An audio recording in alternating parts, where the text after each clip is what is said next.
बड़ी मुस्तैदी के साथ, मजबूती के साथ नक्सलवाद से लड़ाई लड़ रहे हैं और डबल इंजन की सरकार है।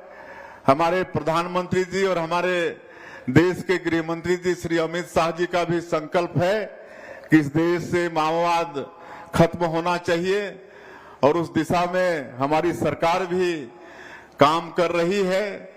और मुझे पूरा विश्वास है कि जो 31 मार्च 2026 का इनका जो तिथि तय हुआ है इनके समापन का, उसको पूरा करने में हमारी सरकार सफल होगी और हम सब लोग बस्तर के क्षेत्र में शांति स्थापित करने में कामयाब होंगे।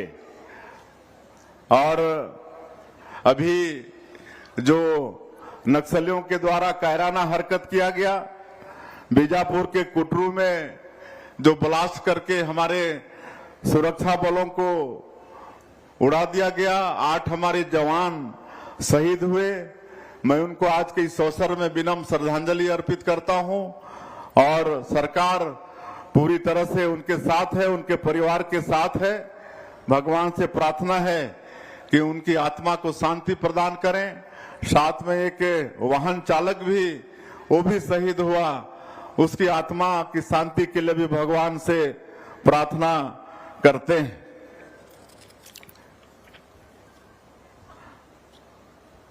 आज हम लोग लगातार इस क्षेत्र में सुरक्षा कैंप खोल रहे हैं और एक सुरक्षा कैंप, हम इसको सुविधा कैंप बोलते हैं।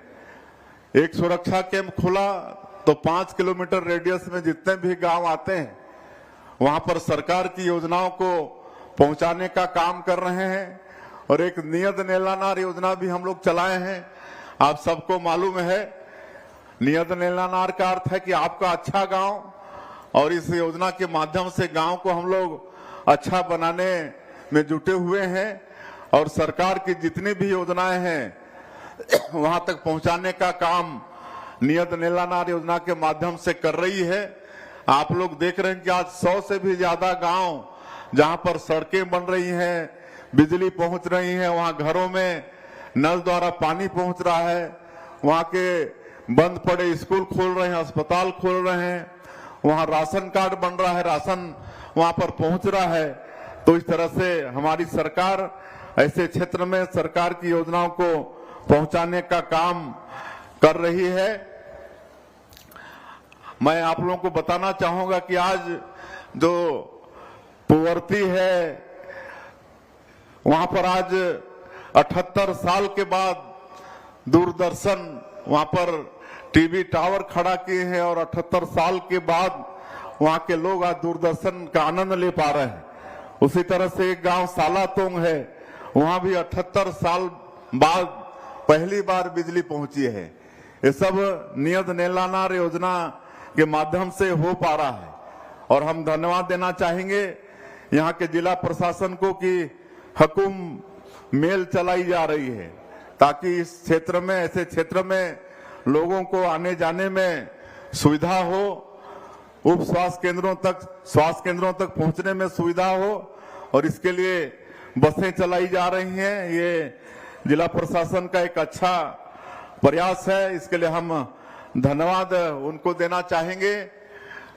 और यहाँ का एक और नया नवाचार है जिला प्रशासन का, सक्षम कोचिंग चला रहे हैं जिसके माध्यम से अभी हमारे 2 बच्चे यहाँ पर जिनको हम लोग सम्मानित किए हैं, जिनका MBBS में चयन हुआ है।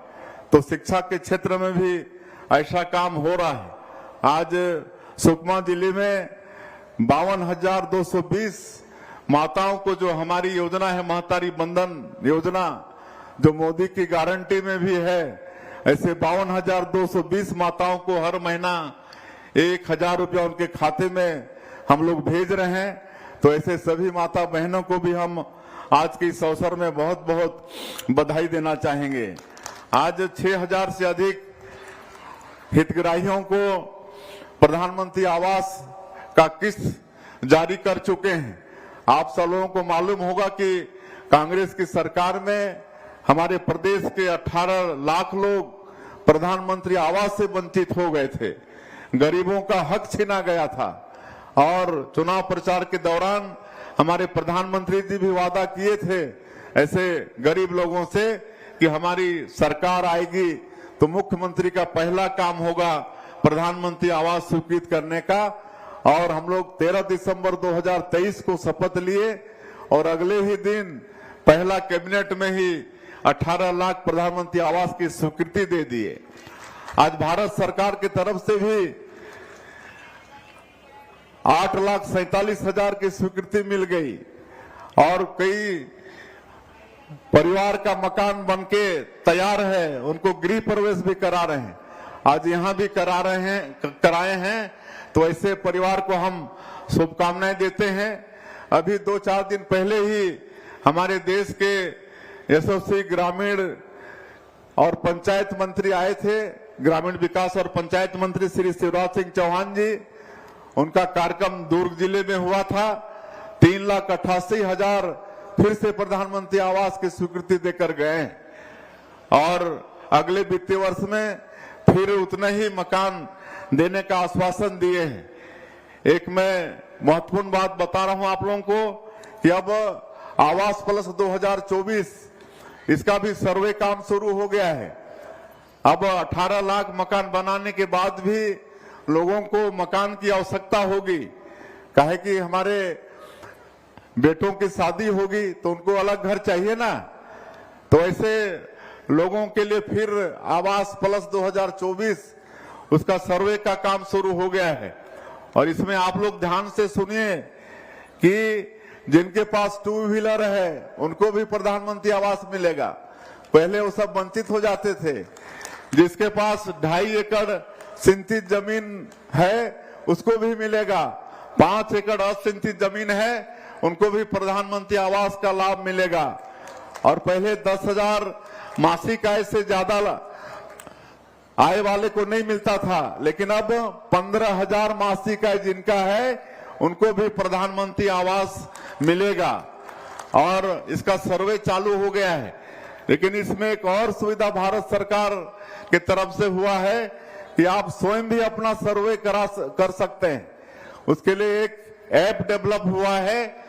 उस ऐप को आप लोग डाउनलोड करेंगे, आधार कार्ड होना चाहिए और आधार कार्ड उसको लॉगिन करेंगे आप तो एक फार्म आएगा, उसमें आप फार्म भरेंगे तो खुद आपको कहीं दफ्तर जाना नहीं पड़ेगा, न किसी अधिकारी का इंतजार करना नहीं पड़ेगा।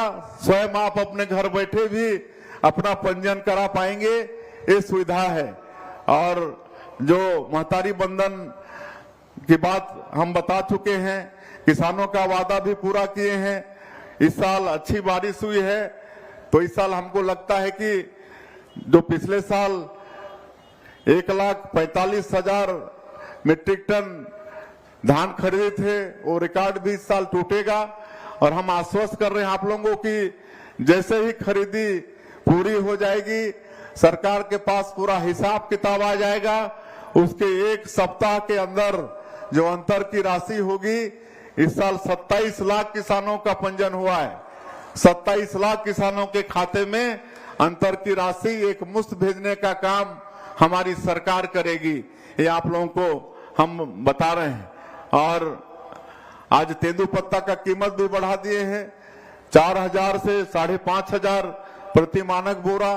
और बोनस वितरण का भी काम चालू हो गया है। यहाँ आज बोनस भी वितरण किए हैं, वनाधिकार पट्टा भी दिए हैं।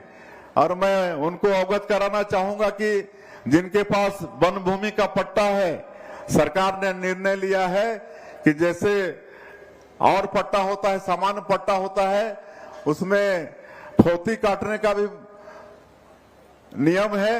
ये पहले वन भूमि के पट्टा में नहीं था, लेकिन अब वो भी सरकार नियम बना दिया है कि अब जिसके नाम से पट्टा है वन भूमि का, उसकी अगर मृत्यु हो जाएगी तो उसके उत्तराधिकारियों के नाम से वो पट्टा हो जाएगा। तो फौती काटने का भी प्रावधान हम लोग वनाधिकार पट्टा में कर दिए हैं। तो इस तरह से सारा विकास का काम हमारी सरकार कर रही है। अभी आप सब लोगों ने देखा कि बस्तर ओलंपिक का आयोजन हम लोगों ने किया था, जिसमें 1,65,000 युवा लोगों ने पंजीयन कराया था। 18 साल से लेकर 35 साल के युवाओं ने, और उसमें से आज एक पायल यहाँ पर उसको पुरस्कृत किए हैं, सम्मान किए हैं। उसका नाम आदरणीय प्रधानमंत्री जी ने अपने मन की बात में कही थी, और बस्तर ओलंपिक का जिक्र उन्होंने पिछले मन की बात में की थी। ये छत्तीसगढ़ के लिए बहुत सौभाग्य का विषय है, और हम लोग का जो बस्तर ओलंपिक का आयोजन था, इसकी सराहना हमारे प्रधानमंत्री जी ने किया है। और इतने लोग जब इस खेल से जुड़े, बस्तर ओलंपिक से जुड़े, इस बात का प्रमाण है कि ऐसे क्षेत्र के लोग भी विकास के मुख्य धारा से जुड़ना चाहते हैं, नक्सलवाद से वो मुक्ति चाहते हैं, और हम आश्वस्त करते हैं कि निश्चित रूप से इस क्षेत्र में हम लोग शांति कायम करने में सफल होंगे। और चूंकि और कार्यक्रम में जाना है, इसलिए और ज्यादा मैं नहीं कहते हुए, आज 205 करोड़ रुपए का सौगात सुकमा जिले को मिला है। मैं फिर से एक बार समस्त जिले वासियों को बहुत बहुत धन्यवाद देना चाहूंगा। छेरछेरा पुनी का भी मैं आप लोगों को बहुत बहुत बधाई देना चाहूंगा, और आप लोगों से यही आह्वान है कि आप लोगों का आशीर्वाद, आप लोगों का मार्गदर्शन हम लोगों को और हमारी सरकार को मिले। हम लोग इस छत्तीसगढ़ को एक विकासशील विकसित छत्तीसगढ़ के रूप में खड़ा करेंगे। और आज जितने भी भ्रष्टाचारी हैं इस प्रदेश के, उसमें आपके इस क्षेत्र का भी एक प्रतिनिधि है कि नहीं? शराब घोटाला 2000 करोड़ का, उसमें आपके यहाँ के बड़े नेता जो पहले के थे, उसका भी नंबर लग गया है। अब जब जांच चल रही है तो बोलते हैं कि मैं तो अनपढ़ हूं, जैसा अधिकारी लोग बोले वहां दस्तखत कर दिया। इससे थोड़ी ना कोई बच जाएंगे। अब जांच हो रही है, और जितने भी दोषीदार हैं इस प्रदेश में, चाहे वो कोयला घोटाला के हों, महादेव घोटाला के हों, शराब घोटाला के हों, डीएमएफ घोटाला के हों, सब आज दंडित हो रहे हैं। पीएससी में भी जो घोटाला किए, हमारे छत्तीसगढ़ के बेटा बेटियों के भविष्य के साथ खिलवाड़ किए, उसकी भी आज सीबीआई जांच चल रही है, और उसमें भी दोषीदार लोग जेल जाना उनका भी शुरू हो गया है। तो आप सब लोगों को आश्वस्त करना चाहेंगे कि हमारी ये सरकार करप्शन के मामले में जीरो टॉलरेंस की नीति में चलेगी, और दोषीदार कोई भी होगा, कितना बड़ा होगा, उसके ऊपर सरकार सख्ती से कार्रवाई करेगी। ये आप सब लोगों को हम विश्वास दिलाते हैं। आप लोग भारी संख्या में आज ये त्योहार होने के बाद भी आए। मैं फिर से एक बार आप लोगों का हृदय से स्वागत, अभिनंदन और धन्यवाद करते हुए अपनी बात समाप्त करता हूं। जय हिंद, जय छत्तीसगढ़। बहुत बहुत धन्यवाद माननीय मुख्यमंत्री महोदय, आपके उद्बोधन और आशीर्वचन के लिए। और क्षेत्र की जनता भी आपको पूरी तरह से धन्यवाद देती है एक सौगात को देने के लिए। और अब स्मृति चिन्ह